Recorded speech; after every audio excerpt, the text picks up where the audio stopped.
श्रीमन्नारायण नारायण हरि हरि, भजमन नारायण नारायण हरि हरि। प्रभु की लीला न्यारी न्यारी, हरि हरि बोलो नारायण नारायण हरि हरि। जय श्री हरि, जय लक्ष्मीपति नारायण की जय। ओम नमः शिवाय। नमस्कार दोस्तों, राधे राधे। स्वागत है आपका मेरे इस चैनल माँ धर्मगंगा में। आज हम बृहस्पतिवार व्रत की कथा सुनेंगे। कथा के अनुसार भारतवर्ष में एक प्रतापी राजा राज्य करता था। वह नित्य गरीबों और ब्राह्मणों की सहायता करता था। यह बात उसकी रानी को अच्छी नहीं लगती थी। वह न गरीबों को दान देती, न ही भगवान का पूजन किया करती थी और राजा को भी दान देने से मना किया करती थी। एक दिन राजा शिकार खेलने को गए तो रानी महल में अकेली थी। उसी समय बृहस्पति देव साधु के वेश में राजमहल में भिक्षा के लिए गए और भिक्षा मांगी तो रानी ने भिक्षा देने से इनकार किया और कहा, हे साधु महाराज, मैं दान पुण्य से तंग आ गई हूँ। मेरा पति सारा धन लुटाते रहता है। मेरी इच्छा है कि हमारा सब धन नष्ट हो जाए, फिर ना रहेगी बांस न बजेगी बांसुरी। साधु ने कहा, हे देवी, तुम बड़ी विचित्र हो। धन संतान तो सभी चाहते हैं, पुत्र और लक्ष्मी तो पापी के घर भी होने चाहिए। यदि तुम्हारे पास अधिक धन है तो भूखों को भोजन कराओ, प्यासों के लिए प्याव बनवाओ, मुसाफिरों के लिए धर्मशाले खुलवाओ। जो निर्धन अपनी कुंवारी कन्याओं का विवाह नहीं कर सकते उनका विवाह करा दो। ऐसा और कई काम करो जिनके तुम्हारा यश परलोक में फैले। परंतु रानी पर उस उपदेश का कोई प्रभाव न पड़ा। वह बोली, महाराज, आप मुझे कुछ न समझे। मैं ऐसा धन नहीं चाहती जो हर जगह बांटती फिरूं।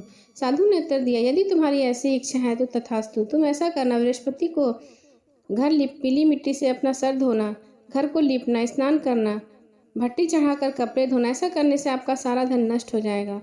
इतना कहकर साधु महाराज वहां से चले गए।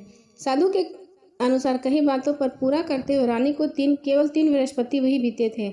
उसकी समस्त धन नष्ट हो गई। भोजन के लिए राजा का परिवार तरसने लगा।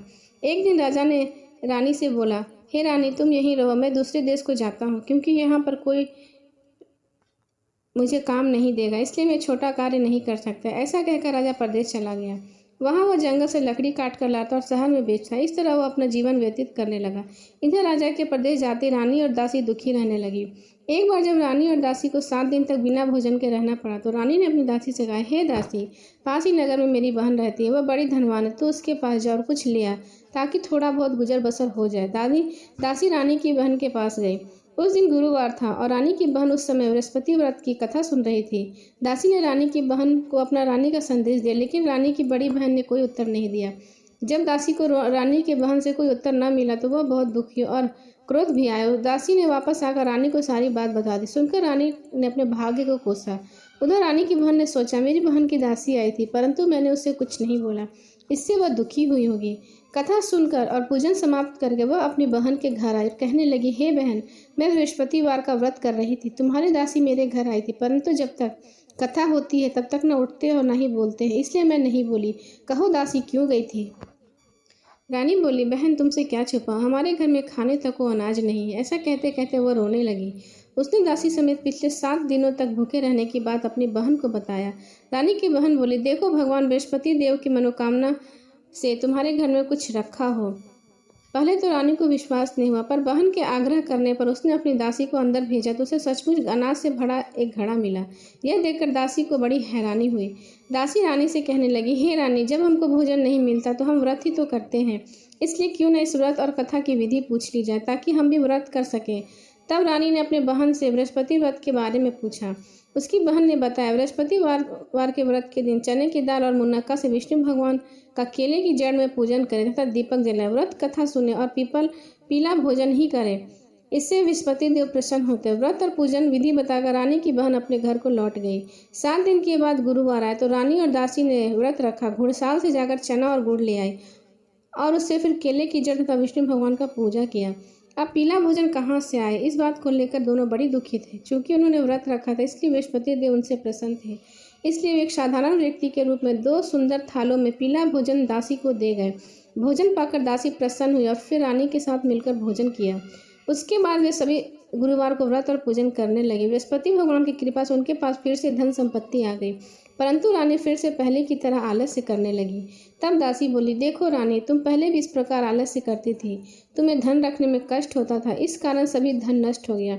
अब जब भगवान बृहस्पति की कृपा से हमें धन मिला है तो तुम्हें फिर आलस होता है। रानी को समझाते हुए दासी कहती है कि बड़ी मुसीबतों के बाद हमने धन पाया है, इसलिए हमें दान पुण्य करना चाहिए और धन को शुभ कार्यों में खर्च करना चाहिए, जिससे तुम्हारा कुल का यश बढ़ेगा, स्वर्ग की प्राप्ति होगी, पितृ प्रसन्न होंगे। दासी की बात मानकर रानी अपना धन शुभ कार्यों में खर्च करने लगी, जिससे पूरे नगर में उसका यश फैलने लगा।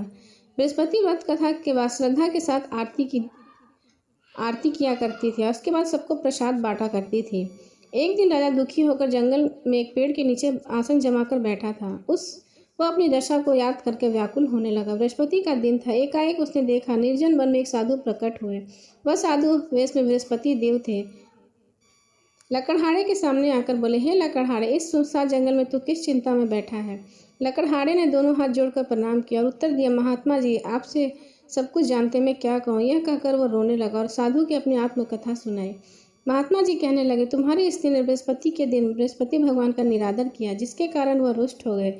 उन्होंने तुम्हारी यह दशा कर दी। अब तुम चिंता को न करो, मेरे कहने पर चलो, मैं तो तुम्हारे सब कष्ट दूर हो जाएंगे और भगवान पहले से भी अधिक संपत्ति तुम्हें देंगे। बृहस्पति के दिन कथा किया करो। 2 पैसे के चने मुनक्का लाकर उसका प्रसाद बनाओ और शुद्ध जल से लोटे में शक्कर मिलाकर अमृत तैयार करो। कथा के पश्चात अपने सारे परिवार और सुनने वालों को अमृत व प्रसाद बांटकर खुद भी ग्रहण करो। ऐसा करने से भगवान तुम्हारी सभी मनोकामनाएं पूरी करेंगे। साधु के ऐसे वचन सुनकर लकड़हारा बोला, हे प्रभु, मुझे लकड़ी बेचकर इतना पैसा नहीं मिलता जिससे भोजन के उपरांत कुछ बचा सकूं। मैं रात्रि में मैंने अपनी स्त्री को व्याकुल देखा। मेरे पास कुछ भी नहीं जिससे मैं उसकी खबर मंगा सकूं। साधु ने कहा, हे लकड़हारे, तुम किसी बात की चिंता मत करो। बृहस्पति के दिन तुम रोजाना की तरह लकड़ियां लेकर शहर को जाओ। तुमको रोज से दुगना धन प्राप्त होगा, जिससे तुम भली भांति भोजन कर लोगे तथा बृहस्पति देव की पूजा का सामान भी आ जाएगा। इतना कहकर साधु अंतर ध्यान हो गया। धीरे धीरे समय व्यतीत होने पर वही बृहस्पतिवार का दिन आया। लकड़हारा जंगल से लकड़ी काटकर किसी शहर में बेचने गया। उसे उस दिन से अधिक पैसे मिले। राजा ने गुड़ चना लाकर गुरुवार का व्रत किया। उस दिन से उसके सभी शरीर क्लेश दूर हो गए। परंतु जब दोबारा गुरुवार आया तो वह बृहस्पतिवार का व्रत करना भूल गए। इस कारण बृहस्पति भगवान नाराज हो गए। उस दिन राजा ने विशाल योग का आयोजन किया तथा शहर में यह घोषणा करा दी, कोई भी मनुष्य अपने घर भोजन न बनावे, न आग जलावे। समस्त जनता मेरे घर भोजन करने आए। इस आज्ञा को जो न मानेगा उसे फांसी की सजा दी जाएगी। इस तरह की घोषणा संपूर्ण नगर में करवा दी गई। राजा की आज्ञा अनुसार शहर के सभी लोग भोजन करने गए, लेकिन लकड़हारा कुछ देरी से पहुंचा, इसलिए राजा उसको अपने साथ घर लिवा गया और ले जाकर भोजन करा रहे तो रानी की दृष्टि उस खूंटी पर पड़ी जिस पर उसका हाथ लटका हुआ था। वह वहां ना दिखाई दिया। रानी ने निश्चय किया कि मेरा हार इस मनुष्य ने चुरा लिया। उसी समय सिपाहियों को बुलाकर उसको कारागार में डलवा दिया। जब लकड़हारा कारागार में पड़ गया तो बहुत दुखी होकर विचार करने लगा, ना जाने कौन से पूर्व जन्म के कर्म से मुझे यह दुख प्राप्त हुआ है, और उसी साधु को याद करने लगा जो जंगल में मिला था। उसी समय तत्काल बृहस्पति साधु के रूप में प्रकट हुए। उसकी दशा देखकर कहे, अरे मूर्ख, तूने बृहस्पति देव की कथा नहीं करी, इस कारण तुझे दुख प्राप्त हुआ है। अब चिंता मत कर। बृहस्पतिवार के दिन कारागार में दरवाजे पर 4 पैसे पड़े मिलेंगे। उनसे तो बृहस्पति देव की पूजा करना, तो तेरे सभी कष्ट दूर हो जाएंगे। बृहस्पतिवार के दिन उसे 4 पैसे मिले। लकड़हारे ने कथा कही। उसी रात्रि को बृहस्पति देव ने उस नगर के राजा को स्वप्न में कहा, हे राजा, तुमने जिस आदमी को कारागार में बंद किया वे निर्दोष है, वह राजा है, उसे छोड़ देना।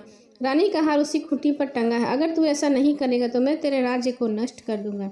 इस तरह रात्रि में स्वप्न को देखकर राजा प्रातःकाल उठा और खूंटी पर हार देखकर लकड़हारे को बुलाकर क्षमा मांगी था। लकड़हारे को योग्य वस्त्र आभूषण देकर विदा किया। बृहस्पति देव के आज्ञा अनुसार लकड़हारा अपने नगर को चल दिया। राजा जब अपने नगर के निकट पहुंचा तो बड़ा आश्चर्य हुआ। नगर में पहले से अधिक बाग, तालाब, कुएं तथा बहुत सी धर्मशालाएं, मंदिर आदि बन गए थे। राजा ने पूछा, यह किसका बाग और धर्मशाला है? तब नगर के सब लोग कहने लगे, यह रानी और बांदी के हैं। तो राजा को बड़ा आश्चर्य हुआ और गुस्सा भी आया।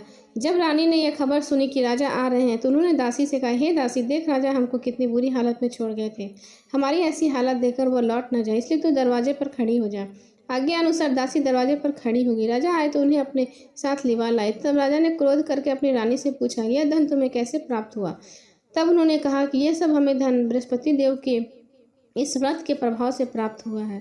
राजा ने निश्चय किया कि 7 रोज बाद तो तब सभी बृहस्पति देव का पूजन करते, परंतु मैं प्रतिदिन दिन में 3 बार कहानी तथा रोज व्रत किया करूंगा। अब हर समय राजा के दुपट्टे में चने की दाल बंधी रहती तथा दिन में 3 बार वो कहानी कहता। एक रोज राजा ने विचार किया, चलो अपनी बहन के यहाँ हो आवे। इस तरह निश्चय कर राजा घोड़े पर सवार हो अपनी बहन के यहाँ चलने लगा। मार्ग में उसने देखा कुछ आदमी एक मुर्दे को लिए जा रहे हैं। उन्हें रोककर राजा कहने लगा, अरे भाइयों, मेरी बृहस्पति देव की कथा सुन लो। वो बोले, लो, हमारा तो आदमी मर गया, इसको अपनी कथा की पड़ी है। परंतु कुछ आदमी बोले, अच्छा कहो, हम तुम्हारी कथा सुनेंगे। राजा ने दाल निकाली और जब कथा आदि हुई तो मुर्दा हिलने लगा, और जब कथा पूरी हुई तो वह राम राम कर कर मनुष्य खड़ा हो गया। अगर आगे मार्ग में उसे एक किसान खेत में हल चलाता मिला। राजा ने उसे देखा और उससे बोला, अरे भाई, तुम मेरी बृहस्पतिवार की कथा सुन लो। किसान बोला, जब तक मैं तेरी कथा सुनूंगा तब तक 4 हरिया जोत लूंगा। जा अपनी कथा किसी और को सुनाना। इस तरह राजा आगे चलने लगा। राजा के हटते बैल पछाड़ खाकर गिर गया तथा किसान के पेट में दर्द होने लगा। उसी समय उसकी माँ रोटी लेकर आई। जब उसने अपने पुत्र का यह हाल देखा और बेटे ने सभी हाल कहा तो बुढ़िया दौड़ी दौड़ी घुड़सवार के पास गई और बोली, तुम मेरी कथा तेरी सुनूंगी तथा मेरे खेत पे चलकर कहना। राजा ने बुढ़िया के खेत पर जाकर कथा कही, जिससे सुनते ही वह बैल खड़ा हो गया तथा किसान के पेट का दर्द बंद हो गया। राजा अपनी बहन के घर पहुंचा। बहन ने अपने भाई की खूब मेहमानी की। दूसरे रोज प्रातःकाल राजा जगा तो वह देखने लगा कि सब लोग भोजन कर रहे हैं। राजा ने अपनी बहन से कहा, ऐसा कोई मनुष्य नहीं जिसने भोजन न किया हो, मेरे बृहस्पतिवार की कथा सुन ले। बहन बोली, भैया, यह देश ऐसे, पहले यहाँ लोग भोजन करते, बाद में अन्य काम करते हैं। अगर पड़ोस में कोई हो तो देखा हो। वह ऐसा कहकर देखने चली गई, परंतु उसे कोई न मिला जिसने भोजन न किया हो। अंत वह कुम्हार के घर गई, जिसका लड़का बीमार था। उसे मालूम हुआ कि उनके यहाँ 3 रोज से किसी ने भोजन नहीं किया है। रानी ने अपने भाई की कथा सुनने के लिए कुम्हार से कहा तो वह तैयार हो गया। राजा ने जाकर बृहस्पतिवार की कथा कही, जिसको सुनकर उसका लड़का ठीक हो गया। अब तो राजा की प्रशंसा होने लगी। एक रोज राजा ने अपनी बहन से कहा, हे बहन, अब मैं अपने घर को जाऊंगा, तुम भी तैयार हो जाओ। राजा की बहन ने अपनी सास से कहा। सास ने कहा, हाँ, चली जा, परंतु अपने बच्चों को मत ले जाना, क्योंकि तेरे भैया को कोई संतान नहीं है। तब राजा की बहन ने राजा से कहा, हे भैया, मैं तो चलूंगी, बल्कि कोई बालक नहीं जाएगा। तब राजा ने कहा, जब कोई बालक ही नहीं जाएगा तो तू जाके क्या करेगी।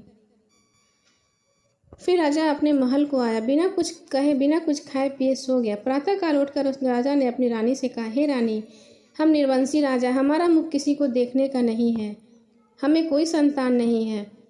तब रानी ने कहा, हे राजा, हमें बृहस्पति भगवान ने सब कुछ दिया, हमें संतान भी अवश्य देंगे। तब राजा ने कहा, मेरी बहन आवे तो उसे कुछ न कहना। 9 महीने बाद रानी को एक बहुत ही सुंदर पुत्र पैदा हुआ। तब राजा ने कहा, मेरी बहन आवे तो उसे कुछ न कहना।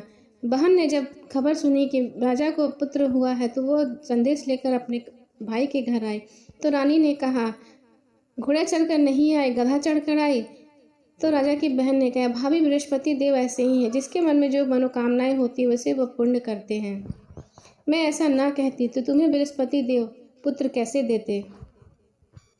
बृहस्पति भगवान सबके कष्ट को दूर करते हैं और सबकी मनोकामनाएं पूर्ण करते हैं।